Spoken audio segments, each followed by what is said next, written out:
বাংলাদেশের পরিস্থিতির পরিপ্রেক্ষিতে গোটা দেশ জুড়ে ক্রমান্বয়ে নানান প্রকারের ক্ষোভ বিক্ষোভ বেড়ে চলেছে।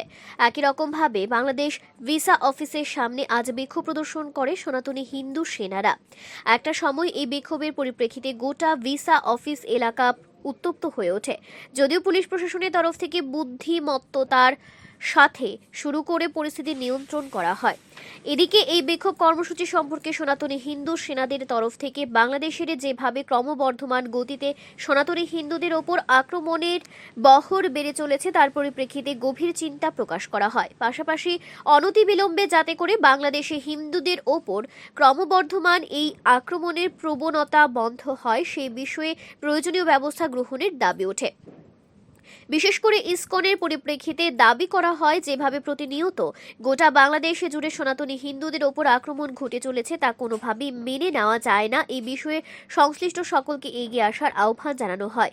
এখানে উল্লেখ করা প্রয়োজন, বাংলাদেশের ইসকন প্রধান কৃষ্ণচন্দ্র দাসের গ্রেফতারের পরিপ্রেক্ষিতে ভারত সরকার তার অবস্থান পরিষ্কার করেছে। গোটা ঘটনা ভারত সরকারের তরফ থেকে তীব্র ভাষায় নিন্দা জানানো হয়েছে এবং এই বিষয়ে পরোক্ষ বাংলাদেশকে ভারত হুমকিও প্রদর্শন করেছে। ইসকন প্রধানের গ্রেফতার গোটা ভারত সহ পৃথিবীতেই ব্যাপক প্রতিক্রিয়া ইতিমধ্যে তৈরি করেছে। এইরকম ঘটনার উপরে যারা এইরকম ইসকনের উপর এবং বাংলাদেশের সনাতনীদের উপর বারবার হামলা হচ্ছে, বারবার উৎপীড়িত হচ্ছে বাংলাদেশের হিন্দুরা, এটা কখনো মেনে নেওয়া যায় না। আজকে দেখুন সারা পৃথিবী জুড়ে ইসকনের কেমন প্রচার আপনারা সবাই নিজে ভালো করে জানেন। আজকে দেখুন সবার হাতে স্মার্টফোন আছে, যে দিন আনে দিন খায়, তার হাতে স্মার্টফোন আছে, সবাই জানে ইসকনের ব্যাপারে।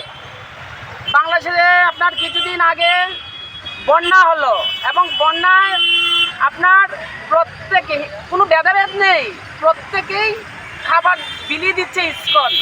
আর আজকে ইসকনের উপরে কত বড় জ্বর উঠছে, তো কখনো মেনে নেওয়া যাবে না, মেনে নেব না। আমরা সারা পৃথিবী জুড়ে আমরা সনাতনীরা একত্রিত হব এবং আমরা সবাই মিলে তার প্রতিবাদ করব। হরে কৃষ্ণ। আর একটা কথা হচ্ছে 8 দফা যে দাবিটা ওটা মানতেই হবে। কেন মানবে না ওরা? কি আছে এটার মধ্যে এমন যে মানবে না? ওরা মানতে হবে, না মানলে হবে না। আপনার যোগী আদিত্যনাথ বলেছিলেন বাটোগে তো কাটোগে, সবকা সাথ সবকা বিকাশ। ঠিক আছে, কিন্তু আমরা যদি আলাদা আলাদা থাকি তাহলে কোনোদিন আমরা বাঁচতে পারবো না। সবাই একত্রিত থাকতে হবে। হরে কৃষ্ণ।